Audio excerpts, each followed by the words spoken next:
Welcome back. In the last session, we had discussed about the retail landscape in India. In today's session, we are going to discuss about retail formats.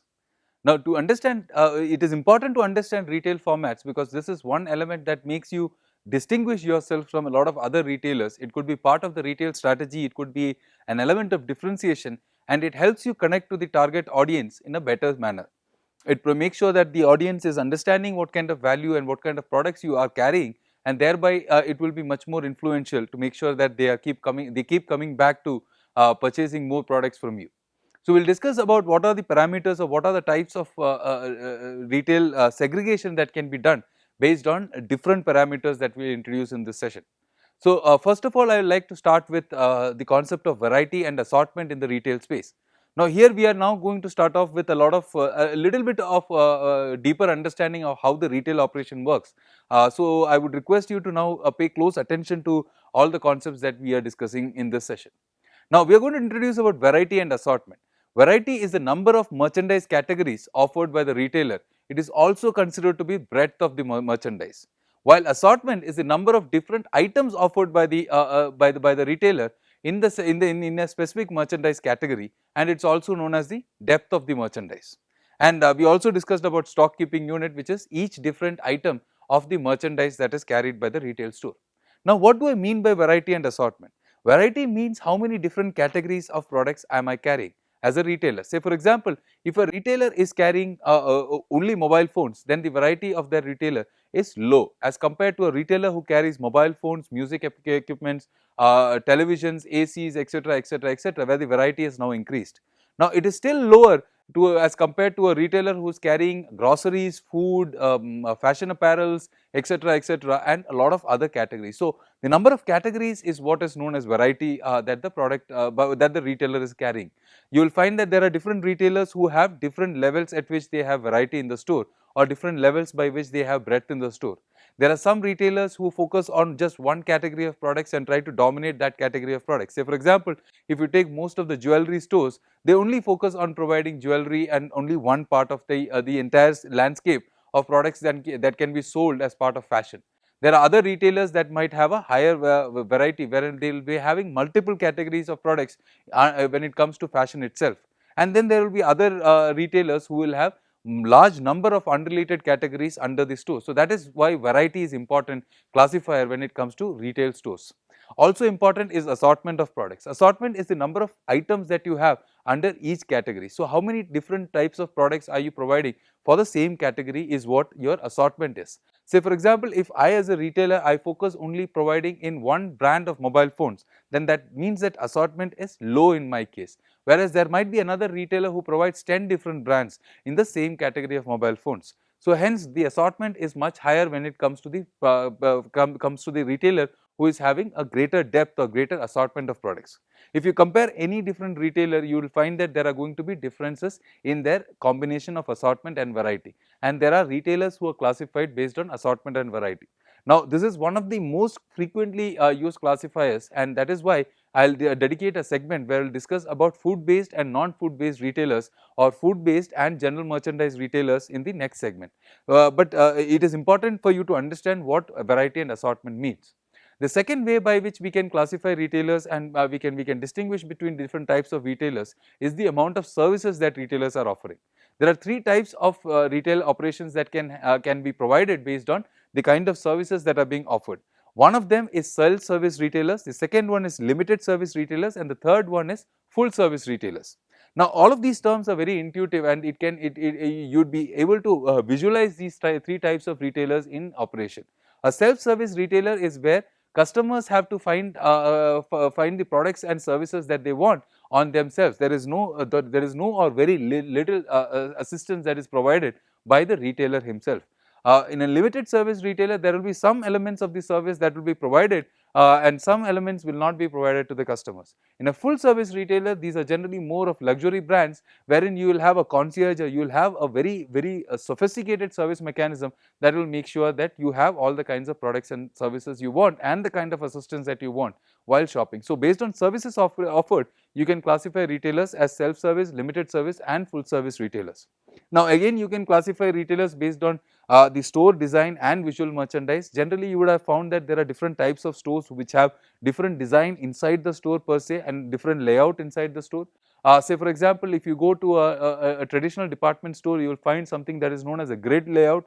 You will find that there are parallel grids of aisles that are provided, and you will have products that are positioned in such a fashion that customers have to now go in a grid fashion from one aisle to the other till they come to the exit of the store. In some other cases, there is something known as a racetrack design. All of these things I will come to in detail when we discuss each of these elements. In a racetrack design, you have one major aisle that will take you to different departments within the store, and within each of these departments you will have different formats. It might be a grid format within each of these departments. So this is where you will find that there is a very broad aisle that takes you to the grocery department, it takes you to fresh vegetables, it takes you to apparels, it takes you to footwear, etc., etc., etc., and it basically is a store that has a greater variety when it comes to products.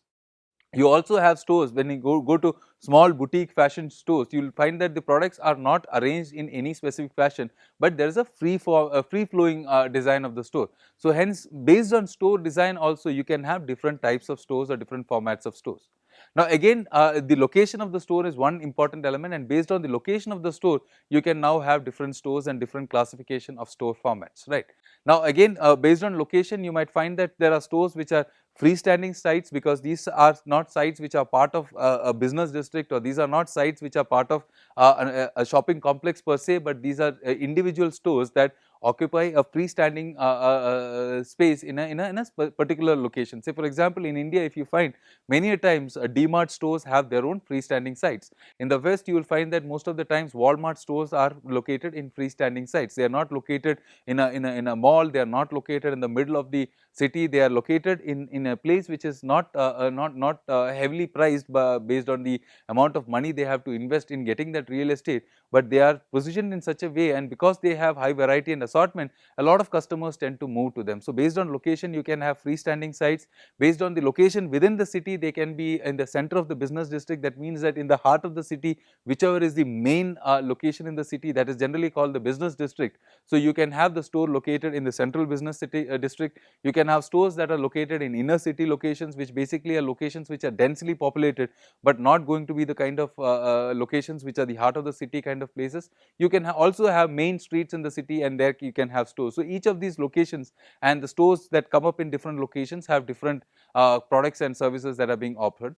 Then you also have a lot of shopping centers, you have shopping malls, you have strip malls. All of these are different types of locations based on which you will have different formats of stores that operate. So based on the variety and assortment, based on the services offered, based on the store design, visual merchandise, based on the location that you are in the store, all of these categories can be used to classify different stores that you see. Again, other elements are also available wherein you can classify stores. Say for example, pricing is an important element when it comes to classifying different stores. There are two forms of pricing that we generally will discuss in subsequent sessions, wherein we will talk about something that is known as a high-low pricing and something that is known as an everyday low pricing. In a high-low pricing scenario, generally you will find that the product is available at a higher price point for a majority of the period, and there are sales promotion activities, or there are markdowns that are done when a subsequent when a certain period of time is there. Say for example, if you are talking about most of the leading fashion brands of apparels that you see in India, you will find that most of the times these products are generally at a higher price point.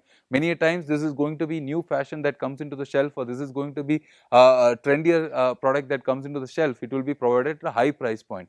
But over time, when you see that these products are not moving very fast, or when there is a requirement that these products have to be removed from the shelf so that something new can be put up, fashion has changed, or the season has changed, or new festival is coming through, you will suddenly find that there is a steep markdown that is provided. It can be a 50% off offer, it can be buy one get one free offers, etc., etc. So the price is drastically dropped down, and you will have a different pricing mechanism. So that is why the product price will be high for most times of the year, and there will be specific periods of time when the product price is marked down so that you can clear the stocks. So that is one format of stores that generally operate. It is generally used in fashion stores, etc. And then you have everyday low pricing, where customers are provided some kind of cost savings on a everyday basis. So companies like D-Mart, etc., are trying to dominate and trying to ensure that everyday low pricing can be provided in a very systematic manner, wherein you will have a small price advantage or a small price reduction on all categories of products throughout the entire year. So that again is a way by which stores can be classified, and based on ownership you can classify stores. One of the easiest way of classifying most of the stores that you see are independent retailers, which are basically retail stores that are mostly single stores that are owned by an individual or by a family. So kirana stores etc. are independent retailers that operate. Then you have chain retailers, which are basically larger companies which have a large number of stores which operate as a chain. So if you take any organized retail operation, these are chain operations where they have multiple retail locations that are that are at different locations in the country, and these stores will have certain service elements or certain product categories that are commonly found across the store. There are advantages and disadvantages of each of these. We will discuss that in other sessions. Then there are franchises that are offered. Say for example, if you do not have the capacity of opening up a chain store, you might want to get involved with a lot of third parties who will now want to take franchisees of your store and operate these stores on your behest. So many a times you will find that companies like UCB, companies like Pizza Hut etc. operate in a franchise model. You also have lease departments, wherein this is also known as a store in store format, wherein there will be a bigger store and there will be a smaller retail operation that happens within the store. Say for example, many a times when you go to big supermarkets, hypermarkets etc., you will find that there is a small jewelry department by a company like Geely or something that is within the store, or you will find that there is a Crosswords within the entire department store, which is now catering to a lot of people who might be interested in buying books etc. So this is a store within a store format, which is basically you are leasing out a certain department or a certain category of products to a retailer who specializes in such kind of an operation. So all of these are different ways by which you can classify stores based on the ownership pattern of the store. So these are all mechanisms by which stores can be classified and retail operations can be classified. Now we will get into specifically about the different formats that you generally see based on food based and non-food based store operations in the next segment of this session. Okay, so in the last segment we had introduced the concept of variety and assortment. If you remember, variety was the kind number of product categories that a retailer was offering, and assortment was the number of items that were available in the said retail stores product category. So a store can have multiple product categories, which is related to the variety or the breadth of the store of the merchandise in the store, and also you can have depth or assortment, which is the number of items that are available in each of these product categories. Now, one of the generic classifications that you would have heard most often is classifying stores based on, or classifying retail locations based on food based and non-food based stores, or food based and general merchandise based stores. Food based stores are when you have a large majority of the merchandise focusing on food related items, and there might or might not be general merchandise products that are being sold here, but food is going to be one of the most predominant merchandise that you will find here. There are 4 different types of stores that you might generally find. They include convenience stores, conventional supermarkets, food based superstores, and combination stores. Now, I will come and discuss about each of these. Starting off with a convenience store. A convenience store is basically a store that is well located. They have a food based orientation, and they are open for longer hours of the day, and generally cater to a small share of customers who are available in the neighborhood or the near close vicinity of the store. So such stores are generally found in a lot of locations globally as well. In India also you will find such stores are generally the kinds of kirana stores that you will find, which also have the food based merchandise that is being sold. I am not talking about kirana stores that are just catering to a general merchandise kind of a category, but there are a lot of kirana stores that also have food based category of products that are being sold. So such kinds of stores are kirana stores, or are convenience stores. Globally you will find that 7-Eleven is a very popular brand that has created their own niche when it comes to convenience stores. A convenience store is not going to carry a lot of different categories of products. So the variety of merchandise that is available in a convenience store is going to be low, and they are not going to carry a very deep assortment of products as well. They might have a few categories of products that are being carried, and they will have a few items that are available for customers to buy from convenience stores. So both variety and assortment of stores of merchandise when it comes to convenience stores is low. The next type of stores, or next format of stores, is conventional supermarkets. A conventional supermarket is where you have a larger store which is also food based and focusing on merchandise that is food based, but you also have a little bit of other categories of products that include groceries, food, meat, dairy, etc., etc. So such stores are where you have a larger format store. So the number of categories of products are increasing. So you have larger variety as compared to a convenience store. You also have larger assortment, because being a larger store, being a large format store, you have a lot of different items that can be provided in the same category. So that is where convenience stores and conventional supermarkets are differentiated based on the variety and assortment of the products that they carry. The next element is where you are talking about superstores or food based superstores. Now food based superstores are really big stores that carry a lot of food based products, and also they carry a little bit of other general merchandises alongside it. So you might find that a food based superstore has a lot of focus on providing greater assortment and greater variety of products when it comes to food specific category of products, but you will have some more or very limited general merchandise, I would say.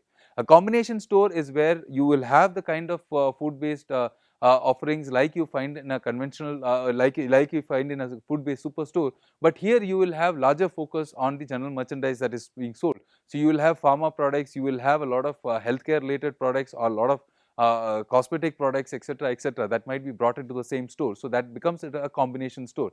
So these four types of stores are different based on the kind of variety and assortment of products that are being offered, the breadth and depth of the products that are being offered. A convenience store has both variety and assortment which is low, whereas a combination store or a food based superstore has both variety and assortment of products that are a little higher. So, but all four of them are focusing on providing a large share of the products that are offered in the retail store, which are going to be directly related to food based. So now that we have discussed about all the four types of food based stores, which included convenience stores, traditional supermarkets, food based super centers, and combination stores, wherein we discussed that what each of them is. A combination store is where you have a supermarket and a general merchandise in one place, which is having a greater assortment and variety of merchandise that is being offered, while the convenience store was more of had a smaller variety of products or smaller category of products that were offered, and a few number of items that were offered in each of these categories. So this being the classification of food based stores, we will just next discuss about general merchandise stores. Under general merchandise stores, so general merchandise is most of the other categories that are not necessarily food based. We will first of all start with specialty stores. Now for specialty stores basically focus on selling of goods or services which are basically in one product category or in similar product categories, rather than going into a lot of different product categories. So the variety of products being sold in a specialty store, as the name suggests, is not going to be very high, while the assortment might be higher depending on the size of the store. So this is where we introduce the concept, or stores which are generally called category killers or power retailers, which are generally a large specialty store with enormous selection of the category offered in the in the store, and generally you will also find good discounts when it comes to this. So category killers are called category killers because they generally will draw a lot of customers to come to these stores when customers are looking for that category of products, and the other stores in the near vicinity where there might be multiple categories being offered and this one category also being offered might not have as much business. So you will find that there are electronics based superstores like Best Buy, etc., wherein they try to dominate the entire market by having a large number of items in the electronic space or in the consumer durable space, so that every customer who is looking for something in the specific product category called consumer durables in electronics will keep going to these stores, and that is why they are called category killers or power retailers. The next kind of general merchandise stores is what is known as a traditional department store. A traditional department store, unlike a specialty store, is a large retail unit with an exclusive assortment of goods and services organized into separate departments. So you will find that these are non-food based stores or general merchandise based stores, where there will be large number of different product categories that are being offered, which are now available in different departments. So you might go into these stores and you will find that there are departments for household items versus electronics versus fashion products, etc., etc., and these are large format stores. So unlike a specialty store which had very limited variety and maybe large assortment if it's a category killer, a traditional department store will have both high variety and high assortment of products in a large format.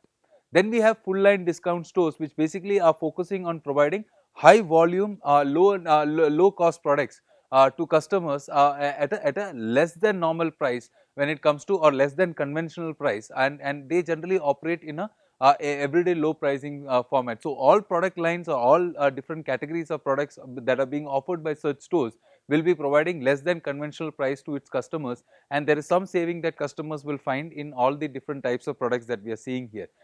Then the next kind of stores in a general merchandise category are variety stores, which basically are focusing on providing products which are available at a very inexpensive price for the customers. But here again, unlike a full line discount stores, these variety stores might not be carrying a large variety and large assortment of products. They might be carrying very limited category of products, and even within these categories of products, they might have only a few types of products or a few items in each of these categories which are available to the retailer at very inexpensive prices, and which can be provided to customers at a very low price. So price is where variety stores differentiate themselves from other types of stores, and dollar stores in the West are examples, good examples of understanding what variety stores are. These are going to be small stores that generally are going to be focusing on popularly priced products, which include apparel, accessories, jewelry, small wares, etc., etc., and they are not going to have a large variety or assortment of products.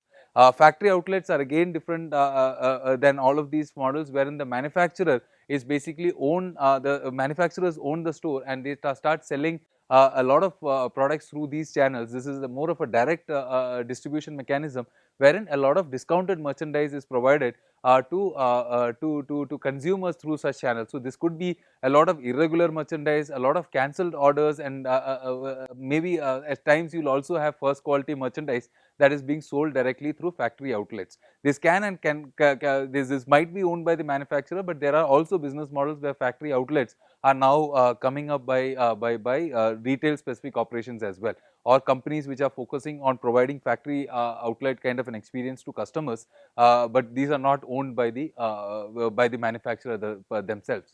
And then you have membership clubs. Membership clubs is where retailers who are appealing to price conscious customers who purchase products based on a membership that they get from such retail outlets. So Reliance Smart in India, or cash and carry operators like Metro or Best Price, etc., are offering services only to customers who are having certain membership with the retail operation, and they provide customers with a lot of price benefits, and but it is only available to a specific set of customers who have membership to purchase from. So these are generally cash and carry operators. So we discussed both food based and non food based customers. You can see here these are the different types of retail formats that we discussed here. So we discussed 4 different types of food based outlets, and we discussed a few groceries, or sorry, general merchandise or non food based retail formats as well. In some, these are the terms that you need to understand, because these are the commonly used terms in the retail space. And if you look on all of these different categories, you will find that the differentiator between the different types of stores or different format of stores is, one, the variety of merchandise, and 2, the assortment of merchandise. So in a convenience store, both variety and assortment of products can be considered to be low, while when you are talking about a combination store, the variety and assortment of merchandise is much higher as compared to a convenience store. In a specialty store, you will find that the variety of merchandise is low, but the assortment of merchandise is quite high. While when it comes to a full line discount store, both the variety and assortment of products is going to be quite high. In a variety store, the variety of assortments is going to be low, and at the same time the assortment of products is also going to be low. But the difference between a variety store and a convenience store is that a convenience store focuses on more food based merchandise, while a variety store focuses more on general merchandise. So these are distinctions based on, one, the kind of merchandise that is sold, either it is food based or it is non food based or general merchandise. Two, the kind of product categories that are being offered by the retailer. Is it having large number of product categories, or is the variety quite high? And the third element is where we are discussing about the number of items that are being offered in each of these product categories. So that is where we discuss about the assortment of products here. So based on these 3 factors, you can classify all the different retail outlets into different groups, and each of these retail outlets will have different types of strategies that they will employ in the marketplace. So this is a retail format that is introduced to you we will discuss about different elements when we come to retail strategy. In the next segment, we are going to discuss about few of the fundamental theories when it comes to retailing. We will specifically talk about two aspects here. We will talk about the wheel of retailing and we will talk about the retail life cycle.